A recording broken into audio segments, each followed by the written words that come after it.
بسم اللہ الرحمن الرحیم۔ رسول اکرم صلی اللہ تعالیٰ علیہ وسلم کی مہر نبوت۔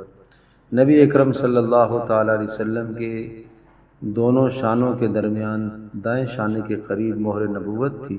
صحیح مسلم کی روایت میں ہے کہ رسول اکرم صلی اللہ تعالیٰ علیہ وسلم کے دونوں شانوں کے درمیان ایک سرخ گوشت کا ٹکڑا کبوتری کے انڈے کی مانند تھا، اور یہ مہر نبوت حضرت صلی اللہ تعالیٰ علیہ وسلم کی ایک خاص نشانی تھی، اور جس کا تذکرہ کتب سابقہ میں اور انبیاء سابقین علیہ السلام کی بشارتوں میں بھی تھا۔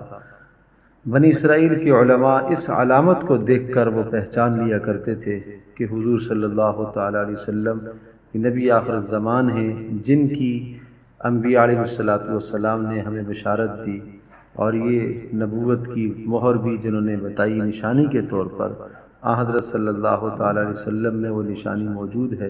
حضرت سلمان فارسی رضی اللہ تعالیٰ عنہ بھی تشریف لائے، اور انہوں نے بھی اس مہر نبوت کو دیکھا اور اسی سے رسول اکرم صلی اللہ تعالیٰ علیہ وسلم کو پہچانا۔